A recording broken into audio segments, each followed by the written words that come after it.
हनुमान जी हमारी प्रार्थना क्यों नहीं सुनते? जीवन के संघर्षों में जब व्यक्ति हर ओर से निराश हो जाता है तो उसकी अंतिम आशा परमात्मा मन होती है। विशेष रूप से हनुमान जी, जिन्हें संकट मोचन कहा जाता है, अपने भक्तों के कष्ट हरने वाले देवता माने जाते हैं। उनके भजन, स्तुति और हनुमान चालीसा के पाठ से करोड़ों भक्तों ने अपने जीवन में चमत्कारिक परिवर्तन अनुभव किए हैं।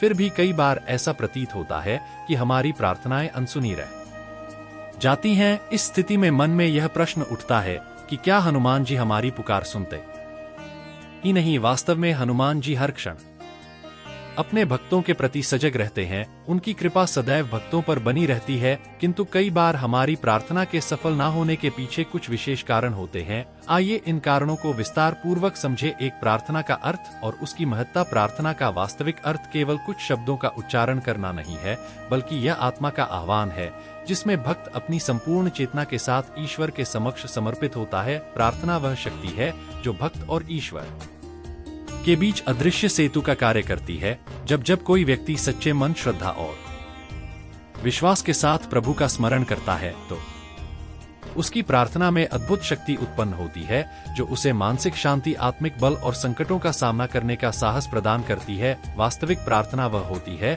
जो केवल शब्दों तक सीमित न रहकर हृदय के गहन भावों को प्रकट करती है। हनुमान जी जैसे परम शक्तिशाली और जागृत देव को प्रसन्न करने के लिए भी यही नियम लागू होता है। हनुमान जी तक पहुँचने का मार्ग केवल मंत्रों का यांत्रिक जाप या दिखावटी अनुष्ठानों से नहीं खुलता, बल्कि उनकी कृपा प्राप्त करने के लिए आवश्यक है कि प्रार्थना के प्रत्येक शब्द में सच्ची श्रद्धा, भक्ति और समर्पण समाहित हो। हनुमान जी भक्त के हृदय में छिपी भावनाओं को पहचानने की अद्भुत क्षमता रखते हैं। वे केवल बाहरी आडंबर और शब्दों के दिखावे से प्रभावित नहीं होते, बल्कि भक्त की अंतरात्मा के सच्चे भाव को देखकर ही प्रसन्न होते हैं। यदि हमारी प्रार्थना केवल शब्दों की औपचारिकता बनकर रह जाए और उसमें मन, वचन और कर्म का सच्चा समर्पण ना हो तो उसकी शक्ति क्षीण हो जाती है। उदाहरण के लिए, यदि कोई व्यक्ति हनुमान चालीसा का पाठ प्रतिदिन कर रहा है किंतु उसके मन में अहंकार, क्रोध, ईर्ष्या या लोभ जैसे दोष विद्यमान है तो उसका पाठ उतना प्रभावी नहीं होगा। इसके विपरीत, यदि कोई व्यक्ति कम शब्दों में ही सही परंतु पूर्ण विश्वास और समर्पण के साथ हनुमान जी का स्मरण करता है तो उसकी प्रार्थना शीघ्र ही फलित होती है। हनुमान जी को प्रसन्न करने के लिए आवश्यक है कि हमारी प्रार्थना में हृदय की सच्ची भावना समाहित हो। भक्त को अपनी प्रार्थना में केवल सांसारिक लाभ और इच्छाओं की पूर्ति पर ही बल नहीं देना चाहिए, बल्कि उसे आत्मिक शांति, धैर्य, शक्ति और सन्मार्ग पर चलने की प्रेरणा के लिए भी प्रार्थना करनी चाहिए। जब व्यक्ति केवल भौतिक सुख सुविधाओं के लिए प्रार्थना करता है तो उसकी प्रार्थना का प्रभाव सीमित हो जाता है। हनुमान जी ऐसे भक्तों को विशेष कृपा प्रदान करते हैं जो सांसारिक इच्छाओं से ऊपर उठकर अपने जीवन को श्रेष्ठ बनाने का प्रयास करते हैं। उनकी कृपा उन भक्तों को विशेष रूप से प्राप्त होती है जो सत्य, धर्म और मानवता के मार्ग पर चलने का संकल्प लेते हैं। हनुमान जी के समक्ष की गई सच्ची प्रार्थना न केवल संकटों को दूर करती है, बल्कि व्यक्ति के भीतर अद्भुत आत्मबल और साहस का संचार भी करती है। हनुमान चालीसा के आरंभ में ही तुलसीदास जी ने कहा है, संकट कटे मिटे सब पीरा, जो सुमिरे हनुमा बलबीरा। इस चौपाई का अर्थ यही है कि जो व्यक्ति सच्चे हृदय से हनुमान जी का स्मरण करता है उसके समस्त संकट समाप्त हो जाते हैं और जीवन में आनंद और शांति का संचार होता है। लेकिन यह तभी संभव है जब भक्त अपनी प्रार्थना में श्रद्धा, विश्वास और समर्पण का समावेश करें। यदि भक्त केवल अपनी इच्छाओं की पूर्ति के लिए प्रार्थना करता है और अपने कर्तव्यों, सद दोनों एवं सच्चे भाव को भुला देता है तो उसकी प्रार्थना का उत्तर मिलने में विलंब हो सकता है। इसलिए प्रार्थना को केवल शब्दों तक सीमित न रखकर उसे अपनी आत्मा का आह्वान बनाना चाहिए। जब भक्त अपने अहंकार, स्वार्थ और सांसारिक आकांक्षाओं को त्याग कर सच्चे मन से हनुमान जी का स्मरण करता है तो वे उसकी पुकार अवश्य सुनते हैं और उसकी हर कठिनाई को दूर कर उसका मार्ग प्रशस्त करते हैं। सच्ची प्रार्थना वह है जिसमें भक्त अपने भीतर श्रद्धा, प्रेम, विनम्रता और समर्पण का दीप जलाकर हनुमान जी को पुकारे। ऐसी प्रार्थना कभी व्यर्थ नहीं जाती, बल्कि वह भक्त के जीवन को दिव्य आशीर्वाद से भर देती है।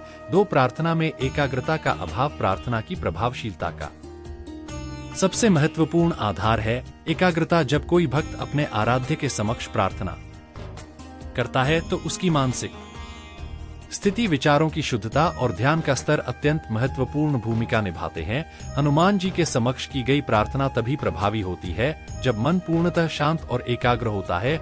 यदि मन अशांत हो, विचार इधर उधर भटक रहे हो या प्रार्थना के समय सांसारिक चिंताओं का बोझ हावी हो जाए तो प्रार्थना का प्रभाव क्षीण हो जाता है। हनुमान जी शक्ति, भक्ति और सेवा के प्रतीक हैं। वे अपने भक्तों को संकटों से उबारने के लिए सदैव तत्पर रहते हैं। किंतु यदि हमारी प्रार्थना में एकाग्रता का अभाव है तो वह ऊर्जा बिखर जाती है और हनुमान जी तक हमारे भाव प्रभावी रूप से नहीं पहुंच पाते। प्रार्थना का अर्थ केवल शब्दों का उच्चारण नहीं, बल्कि अपने मन, विचार और भावनाओं को केंद्रित करके प्रभु के चरणों में समर्पित कर है। यदि भक्त के मन में द्वंद्वा, अशांति या सांसारिक चिंताएं हावी हैं, तो उसकी प्रार्थना में समर्पण और विश्वास की गहराई उत्पन्न नहीं हो पाती। हनुमान जी तक अपनी भावना को पहुंचाने के लिए आवश्यक है कि प्रार्थना के समय मन शांत, विचार स्पष्ट और हृदय शुद्ध हो। हनुमान चालीसा का पाठ करते समय यदि मन अशांत रहे या ध्यान बार बार अन्य विषयों में भटकता रहे तो उसका प्रभाव कम हो जाता है। ऐसा इसलिए होता है क्योंकि मन की एकाग्रता के बिना भक्त अपनी आंतरिक ऊर्जा को केंद्रित नहीं कर पाता। प्रार्थना का वास्तविक प्रभाव तभी प्रकट होता है जब भक्त अपनी समस्त मानसिक शक्ति को एक बिंदु पर केंद्रित करते हुए प्रभु के चरणों में समर्पित कर देता है। उदाहरण के लिए, यदि कोई व्यक्ति हनुमान चालीसा का पाठ कर रहा है परंतु उसके मन में घर की समस्याएं, आर्थिक चिंताएं या अन्य विचार घूमते रहते हैं तो उसकी प्रार्थना आधी अधूरी रह जाती है। इस प्रकार की प्रार्थना में भक्त का मन भटकने के कारण उसकी आंतरिक ऊर्जा पूरी तरह केंद्रित नहीं हो पाती और परिणाम स्वरूप हनुमान जी तक वह भावना प्रभावी रूप से नहीं पहुंचती। प्रार्थना के समय मन को एकाग्र करने के लिए कुछ विशेष उपाय किए जा सकते हैं। सबसे पहले प्रार्थना के आरंभ में कुछ गहरी सांसें लेकर मन को शांत करने का प्रयास करना चाहिए। इससे मन की चंचलता कम होती है और विचार धीरे धीरे एकाग्र होने लगते हैं। इसके पश्चात अपनी दृष्टि को एक स्थान पर स्थिर करके मन को वर्तमान क्षण में केंद्रित करना चाहिए। हनुमान चालीसा के प्रत्येक शब्द का उच्चारण करते समय उसकी भावना और अर्थ पर ध्यान केंद्रित करने से मन एकाग्र होने लगता है। यदि कोई व्यक्ति प्रत्येक चौपाई का अर्थ समझते हुए उसका पाठ करें तो उसकी प्रार्थना अधिक प्रभावशाली बन जाती है। हनुमान जी को प्रसन्न करने के लिए आवश्यक है कि प्रार्थना में ना कल्याण की भावना रखते हैं। यदि कोई व्यक्ति केवल अपने व्यक्तिगत लाभ के लिए प्रार्थना करता है और समाज, परिवार या अन्य व्यक्तियों के हित की उपेक्षा करता है तो उसकी प्रार्थना की शक्ति क्षीण हो जाती है। हनुमान जी उन्हीं भक्तों की सहायता करने के लिए तत्पर रहते हैं जो अपने सुख सुविधाओं के साथ साथ दूसरों के कल्याण का भी विचार करते हैं। ऐसा इसलिए है क्योंकि हनुमान जी का चरित्र स्वयं परोपकार और सेवा भावना का प्रतीक है। उनके जीवन का हर कार्य श्री राम के उद्देश्य को पूर्ण करने के लिए समर्पित था, चाहे वह माता सीता की खोज हो, लंका दहन हो, संजीवनी बूटी लाकर लक्ष्मण जी को जीवन दान देना हो या युद्ध में राम जी की सेना के लिए अपना तन मन अर्पित कर देना हो। उन्होंने कभी अपने लिए कुछ नहीं मांगा बल्कि सदैव दूसरों के कल्याण हेतु कार्य किया। इसलिए जब भक्त हनुमान जी के समक्ष अपनी प्रार्थना में केवल सांसारिक सुख सुविधाओं की मांग करता है तो उसकी प्रार्थना का उत्तर मिलने में विलंब हो सकता है। इसके विपरीत यदि भक्त आत्मिक शांति, संयम, धैर्य, साहस और सद्गुणों की प्राप्ति के लिए हनुमान जी का स्मरण करता है तो वे शीघ्र ही कृपा प्रदान करते हैं। ऐसा इसलिए है क्योंकि यह गुण न केवल भक्त के जीवन को सरल बनाते हैं बल्कि उसके आसपास के समाज में भी सकारात्मक ऊर्जा का संचार करते हैं। हनुमान जी को प्रसन्न करने के लिए भक्त को चाहिए कि वह अपनी प्रार्थना में स्वार्थ को त्याग कर स्वयं के साथ दूसरों के कल्याण की कामना करें। उदाहरण के लिए, यदि कोई व्यक्ति केवल धन प्राप्ति की कामना करता है तो उसकी प्रार्थना संभवतः तुरंत पूरी ना हो, लेकिन यदि वही व्यक्ति धन प्राप्ति के साथ अपनी संपत्ति का एक अंश जरूरतमंदों की सहायता के लिए समर्पित करने का संकल्प ले तो उसकी प्रार्थना अधिक प्रभावी हो जाती है। इसी प्रकार यदि कोई व्यक्ति परीक्षा में अच्छे अंक प्राप्त करने के लिए हनुमान जी से प्रार्थना करता है तो उसे अपनी प्रार्थना में यह भी जोड़ना चाहिए कि हे हनुमान जी, मुझे इतनी बुद्धि और ज्ञान प्रदान करें कि मैं अपने ज्ञान का उपयोग समाज के कल्याण में कर सकूं। इस प्रकार की प्रार्थना निस्वार्थ सेवा की भावना को दर्शाती है जो हनुमान जी को शीघ्र प्रसन्न करने का मार्ग है।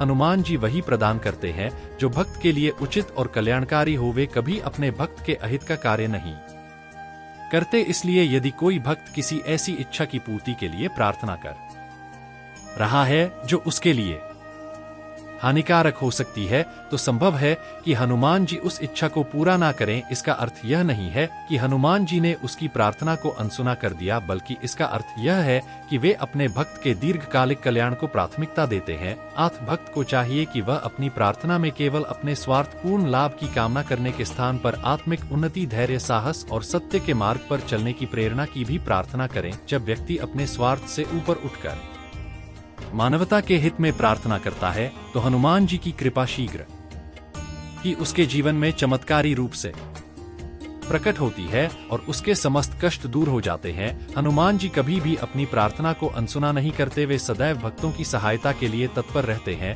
केवल आवश्यकता इस बात की है कि हम अपनी प्रार्थना में सच्चाई, समर्पण और श्रद्धा बनाए रखें। हनुमान जी का प्रेम और आशीर्वाद उनके प्रत्येक भक्त के लिए सुलभ है। बस हमें धैर्य पूर्वक और सच्चे मन से उन्हें पुकारने का प्रयास करना चाहिए। जब हम विश्वास के साथ उन्हें पुकारेंगे तो निश्चित ही हनुमान जी हमारी प्रार्थना का उत्तर देंगे। अगर आपको यह वीडियो अच्छी लगी हो तो लाइक करें और चैनल को सब्सक्राइब जरूर करें। जय श्री राम जी, जय हनुमान जी।